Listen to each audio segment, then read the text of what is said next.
संजना नाम की महिला जो अपने पति से दूर रहा करती थी, उसके पति जो कि दूर दिल्ली में जाकर जॉब किया करते थे, घर में एक 5 साल का बेटा था। तो संजना का पति संजना के पास फ़ोन करता है कि देखो मुझे अपने बेटे से बात करने की लगती है कि भाई बेटे से बात कर लूँ, उसका चेहरा देख लूँ, तो तुम्हारे पास फ़ोन छोटा सा कीपैड का है, मैं तुम्हारे अकाउंट में पैसे भेज रहा हूँ और तुम ऐसा करो पैसे निकाल करके एक अच्छा सा फ़ोन ले आओ जिस पर व्हाट्सअप वगैरह चल जाया करे और मैं अपने बेटे से बात कर लिया करूं।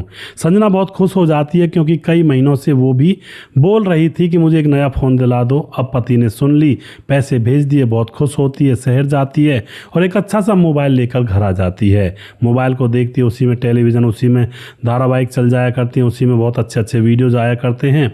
अब तो संजना अपने टीवी को भी नहीं देखा करती, फ़ोन में लगी रहा करती। एक दिन की बात होती है, वह चारा लेने के लिए खेत पर जा रही थी, तभी उसके जो वह फ़ोन था वह गिर जाता है कहीं और उसको पता नहीं लगता है।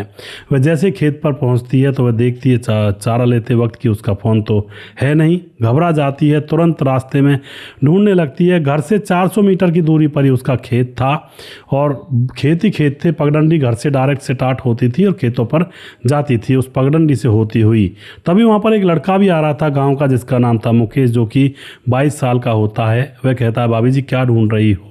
तो संजना बताती है कि मेरा फ़ोन खो गया देवर जी, और पता नहीं कहाँ खो गया, अभी अभी तुम्हारे भैया ने लेवाया था।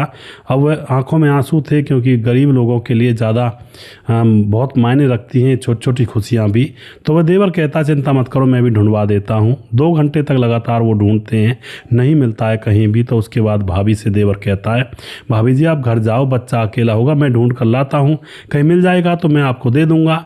अब जो भाभी होती है आंखों में आंसू लिए घर पर आ जाती है और फिर उसके बाद 3 घंटे बाद रात के समय में वह देवर इसके पास आता है और कहता है भाभी तुम्हारा फ़ोन तो मिल गया है। भाभी बहुत खुश हो जाती है, कहाँ मिला? वह कहता है वहीं पर मिला हुआ था, बस झाड़ियों में थोड़ा सा रास्ते की साइड में, और वो एक छोटे से पौधे की बगल में आ रहा था इसलिए दिखाई नहीं दिया था, पर बदले में मुझे कुछ दोगी नहीं, इनाम नहीं दोगी? अब भाभी कहती है अरे बता लाला तुझे क्या खाना है, बता तुझे कितने रुपए दूँ, ज़्यादा पैसे तो मेरे पास है नहीं, पर तू जो भी कुछ खाएगा हाँ चलो मैं तुझे खिला देती हूँ दुकान पर ले जा कर के। लेकिन वह कहता नहीं नहीं वो चीज़ नहीं चाहिए, मुझे कुछ और चाहिए। और अब तो दोस्तों यहाँ पर वह भाभी कहती है बताओ क्या चाहिए। अब यहाँ पर क्या होता है दोस्तों, वह कहता है कि मुझे एक बार तुम्हारे साथ संबंध बनाने हैं। अब तो यह सुन करके भाभी उससे मना करती है, नहीं नहीं ये गलत बात है लाला, मेरा फ़ोन दे दो, ये तो गलत कर रहे हो तुम मेरे साथ। लेकिन वह बार बार रिक्वेस्ट करता है कि भाभी बस एक बार की बात है, और देखो तुम भी भैया से दूर रहती हो और मैं भी, अभी मेरी शादी भी नहीं हुई है, मुझे भी पता लग जाएगा क्या सुख होता है इसमें। तो अब सोच विचार करने के बाद, क्योंकि उस औरत के लिए वह फ़ोन बहुत ज़्यादा कीमती था, पति को बता दी तो पति उसकी पिटाई कर देता, क्योंकि 2-3 महीने में पैसे इकट्ठे करके वह फ़ोन लिया गया था। अब तो भाभी उससे कह देती है कि ठीक है बस एक बार का ही रखेंगे, उसके बाद नहीं होगा। अब लड़का कहता है ठीक है भाभी। और फिर दोस्तों यहाँ पर क्या होता है, किस तरह से रंगीन रातें होती हैं और किस तरह से एक हत्या होती है, पूरी कहानी जानेंगे। वीडियो को लास्ट तक ज़रूर देखा करें। इन वीडियो से हमें बहुत कुछ घर गृहस्थी की जानकारी मिलती है कि हमें अपने जीवन में क्या नहीं करना चाहिए, क्या करना चाहिए। इन चीज़ों का विवेक जागृत होता है दिमाग के अंदर। तो पूरी कहानी ज़रूर सुनिएगा। नमस्कार, मैं हूं सुदेश कुमार और तिरछी बात चैनल में आपका स्वागत है।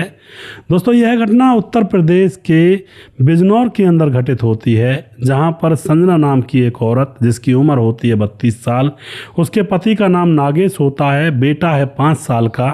संजना जो कि घर में रह करके अपने पशुओं की देखरेख करती और खेतों की देखरेख कर लिया करती, और उसका जो पति था नागेश वह दिल्ली जॉब किया करता था। संजना अपने 5 साल के बेटे को लेकर गांव में घर में अकेली रहा करती है। अब क्या होता है दोस्तों, जैसा कि मैंने आपको कहानी के स्टार्टिंग में बताया, संजना अपने पति से कहती है कि मुझे एक फ़ोन अच्छा सा दिला दो जिससे मेरा मन भी लग जाया करे, पशुओं का चारा लाती हूँ, घर में काम करती हूँ, फिर थक जाती हूँ तो थोड़ा फ़ोन चला लिया करूँगी, थोड़ा अच्छा लग जाएगा। इधर उसका पति भी कहता है नागेश कि हाँ ये बात तो है, मैं अपने बेटे से भी बात कर लिया करूँगा, तुम्हारा चेहरा भी देख लिया करूँगा वीडियो कॉल पर। तो जैसा कि मैंने आपको कहानी के स्टार्टिंग में बताया था, फ़ोन ले लेती है संजना और फ़ोन इसका खेत की राह में खो जाता है। और फिर एक देवर जो पड़ोस का रहने वाला था मुकेश 22 साल का, वो उस फ़ोन को लेकर आता है और एक इच्छा जाहिर करता है कि बस मुझसे प्यार कर लो और उसके बाद मैं तुम्हें फ़ोन दे दूंगा। लड़की हामी भर लेती है तो उसके बाद वह उसको उसका फ़ोन दे देता है और तारीख और डेट रख दी जाती है कल शाम की। अब तो कल शाम होने का इंतज़ार हो रहा था। उधर वह लड़का सोच रहा था कि एक एक पल एक एक क्षण बड़ा मुश्किल से गुजर रहा है। दूसरे दिन शाम होती है। शाम को अब एकदम से क्या होता है, वह भाभी के पास आता, बताओ भाभी क्या करें। भाभी कहती चलो खेतों की तरफ चलो, और वह लड़का खेतों की तरफ चला जाता है और पीछे से दबे पाँव भाभी भी, जब थोड़ा अंधारा हो जाता है अंधेरा, तो भाभी भी वहाँ पर पहुँच जाती है और फिर वह दोनों देखते हैं, एक दूसरे से गले मिलते हैं और फिर वहीं पर एक सरसों का खेत था, उसके अंदर दोनों चले जाते हैं और आज ये दोनों अपनी अपनी वासना को पूरा करते हैं, क्योंकि भाभी के भी पास उसका पति 6 महीने से नहीं आया था और इधर ये जो मुकेश था ये पहली बार ज़िंदगी में उस चरम सुख का आनंद प्राप्त कर रहा था। दोनों को बड़ा अच्छा लगता है और भाभी को भी अच्छा लगता है। वह सोचती है कि अगर यह काम रोज़ हो जाए तो इसमें कोई बुराई तो नहीं है, मेरा भी जीवन आसान हो जाएगा, मैं तड़पती रहती हूँ पति के बगैर। तो इस तरह से वह दोनों आ जाते हैं और अब तो दोस्तों एक बार की बात थी ये, लेकिन अब तो रोज़ रोज़ वह लड़का कहता भाभी चलो, और भाभी तैयार हो जाती और फिर उस खेत में जाकर ये कांड कबाड़ा करने लगते और वही सरसों का खेत इन्होंने पकड़ा हुआ था। एक दिन की बात होती है, शाम का समय था, तो गांव का एक और लड़का जिसकी उम्र 25 साल थी, वह खेतों पर जा रहा था। तो खेतों पर जाते वक्त उसको सरसों हिलने का दिखाई देता है। खेत के अंदर सरसों हिल रही थी तो वह चुपके से उस खेत में जाता है। जाकर देखता है तो वहाँ पर दोनों निर्वस्त्र संजना और मुकेश, अब यह उनको देख लेता है और जैसे ही कहता है ये क्या हो रहा है यहाँ पर, एकदम से संजना और मुकेश खड़े होते हैं और उसके पाँव पकड़ने लगते हैं कि यार ये किसी से मत कहना। संजना कहती है किसी से मत कहना आप देवर जी, और वरना तो मेरा घर बिगड़ जाएगा बसा बसाया। अब यहाँ पर वह जो तीसरा लड़का था, दूसरा लड़का, वह एकदम से विचार करता है और एकदम से कहता है कि मैं किसी से नहीं कहूँगा, लेकिन उसके लिए मुझे भी करवाना होगा यही सब काम जो तुम मुकेश के साथ करवा रही हो। अब तो भाभी फंस चुकी थी, वो करे भी तो करे क्या। फिर यहाँ पर दोस्तों वह गाँव का दूसरा लड़का भी उस भाभी के साथ अनैतिक रिश्ता बनाता है वहीं पर, और अब तो सिलसिला रोज़ रोज़ का होने लगा था। जब ये दोनों जाते खेत में तभी वह भी पहुंच जाता, और जिस दिन यह नहीं जाते उस दिन वह भाभी के घर जाकर उसे अकेली खेत में ले जाया करता कि अगर चलो यार तो चलो, वरना तो मैं तुम्हारे पति से कह दूंगा, गांव में खबर फैला दूंगा। इस तरह से यहाँ पर ये दोनों संजना और मुकेश उस दूसरे लड़के से परेशान हो चुके थे। इनकी रोमांटिक लाइफ चल पड़ी थी, लेकिन वो बीच में कबाब में हड्डी बन रहा था। दोनों ही बहुत ज़्यादा परेशान थे, क्योंकि मुकेश जब संजना को लेकर सरसों के खेत में जाता तो पीछे से वो भी आ जाता, वो भी क्रियाकलाप करता। इनको बड़ा बुरा लगता, लेकिन मजबूर हो रहे थे किसी को पता लग जाए ना। तो अब यहाँ पर संजना और मुकेश प्लानिंग कर लेते हैं कि भाई मामला तो ये गड़बड़ हो चुका है, अब तो इसको निपटाना ही पड़ेगा। शाम के समय में यह दोनों संबंध बनाने के लिए सरसों के खेत में जा रहे थे, तो मुकेश के इस अलावा दूसरा जो लड़का था वह भी आता था, ध्यान रखता था वह समय का, वह भी वहाँ पर पहुँच जाता है। और फिर उसके बाद मुकेश जब अपना काम ख़त्म कर लेता है तो फिर उस दूसरे लड़के की बारी आती है, वह अपना काम ख़त्म कर रहा होता है। तभी मुकेश पीछे से जा करके पत्थर हाथ में उठा करके उसके सर पर वार कर देता है। एक ही वार में वह ज़मीन पर धड़ाम से निर्वस्त्र गिर पड़ता है और उसके सर पर पत्थर दे दे करके उसकी मुकेश हत्या कर देता है। और उसके बाद ये दोनों घबरा जाते हैं और उसका फ़ोन अपने जेब में यह मुकेश उठा कर रख लेता है। इसको ये ज्ञान नहीं था कि भाई ये फ़ोन ही तो मरवा देगा असलियत में, लेकिन वो इस चीज़ की तरफ ध्यान नहीं देते हैं, ज्ञान नहीं था, और फ़ोन को लेकर अपने घर पहुंच जाते हैं। उधर उस लड़के के माँ बाप फ़ोन पर फ़ोन किए जा रहे थे, लेकिन फ़ोन तो स्विच ऑफ था। उनका बेटा पता नहीं कहाँ गायब हो गया। सोचते हैं कि शायद वो कहीं रिश्तेदारी में चला हो गया होगा, क्योंकि वह आवारा टाइप का था, इधर उधर भाग जाया करता था। रात निकल जाती है, दूसरा दिन होता, फिर भी फ़ोन करते हैं 1-2 बार, लेकिन कहीं फ़ोन बजता नहीं है, फिर भी इंतज़ार करते हैं। अब क्या होता है दोस्तों, तीसरे दिन उस लाश में से बदबू उठने लगती है, और वो खेत गांव के नज़दीक थे, तो गांव के अंदर सारी बदबू जाने लगती है। गांव के लोग कहते हैं कौन जानवर मर गया, कहाँ पड़ा हुआ है, इसको कहीं दफन कर देते हैं। खाना खाना भी मुश्किल हो रहा है, क्योंकि हवा दूर दूर तक चली जाती है दोस्तों, और इंसान की लाश में बहुत ही ज़्यादा दुर्गंध आती है, इतना तो पशु की लाश में भी नहीं आती। अब उसके बाद गांव वाले ढूंढने लगते हैं। इधर दोस्तों उनका बेटा नहीं मिल रहा था तो वह एफआईआर दर्ज करवा कर आए थे उसी दिन, और इधर गांव वाले ये ढूंढ रहे थे कि भाई ये बदबू कहाँ से आ रही है। और फिर सरसों के खेत में से बदबू गांव वालों को आती हुई नज़र आ जाती है। जाकर देखते हैं कि यह तो भाई गाँव का लड़का है, मरा पड़ा है, किसी ने सर कुचला है। पुलिस को खबर कर दी जाती है। पुलिस वहाँ पर आती है, देखती है कि भाई लाश को देखने के बाद सोचती है पुलिस की भाई इसको बड़े निर्दयी तरीके से मारा है, किसी ने बड़ा बदला लिया है। अब पुलिस देखती है कि भाई क्या करें, गांव में तो कोई सीसीटीवी कैमरा भी नहीं होता जिससे कुछ थोड़ा बहुत पता लगाया जाए। अब पुलिस हैरान परेशान, आखिर करे तो करे क्या। ना ही घर वालों को कुछ पता था क्योंकि यह तो गुप्त चल रहा था ना सारा प्रोग्राम, उसने किसी और को भी नहीं बताया था। कोई जवाब नहीं, सवाल नहीं, कुछ नहीं। गांव वाले कहते भाई क्यों मार दिया, इसको कोई पता ही नहीं है। अब पुलिस जो होती है उसके फ़ोन की कॉल डिटेल्स निकालने लगती है, और जैसे पुलिस उसके फ़ोन की कॉल डिटेल्स निकालती है और उसके लास्ट लोकेशन को देखती है पुलिस, तो दोस्तों यहाँ पर पुलिस को कुछ नए सबूत मिलते हैं। लास्ट लोकेशन तो उसकी थी संजना के और मुकेश के घर में, और मुकेश के घर में थी क्योंकि मुकेश ले गया था उसको। और जो लास्ट कॉल थी वो भी मुकेश ने ही की थी क्योंकि मुकेश ने बुला लिया था कि आ जाओ, चल रहे हैं मौज मस्ती करने, क्योंकि आज उसको काम तमाम करना था, तो आज उसने कहकर बुलाया भी था। तो लास्ट कॉल मुकेश की निकलती है तो मुकेश को ही उठा लिया जाता है।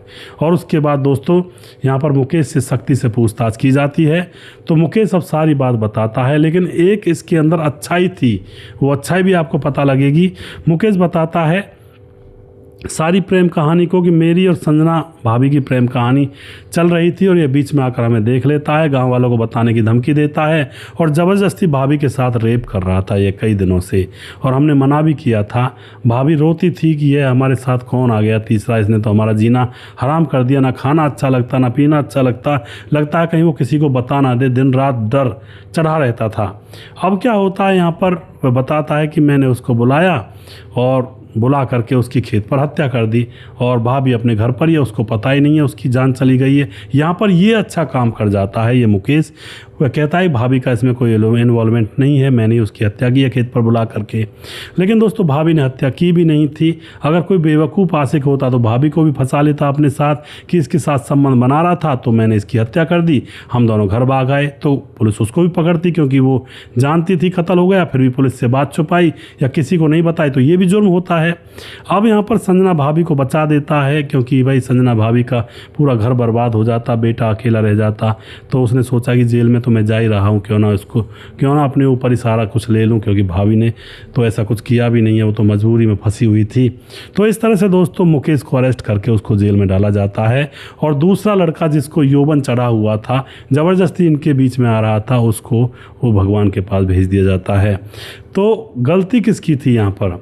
अब गलती लगाएं तो गलती तो यहाँ पर मुकेश की भी थी कि फ़ोन के बदले में इसको वो सामान चाहिए था, यानी कि रसमलाई चाहिए थी, और गलती उस लड़के की भी थी जो गांव का था, ज़बरदस्ती इनके बीच में आ रहा था, टांग अड़ा रहा था। और गलती यहाँ पर संजना की भी थी, उसका फ़ोन खो गया था। अगर कोई लड़का उल्टी सीधी डिमांड कर रहा था तो उसको अपने पति को बता देना चाहिए था, फिर मामला 4 लोगों में बैठकर सुलझ जाता।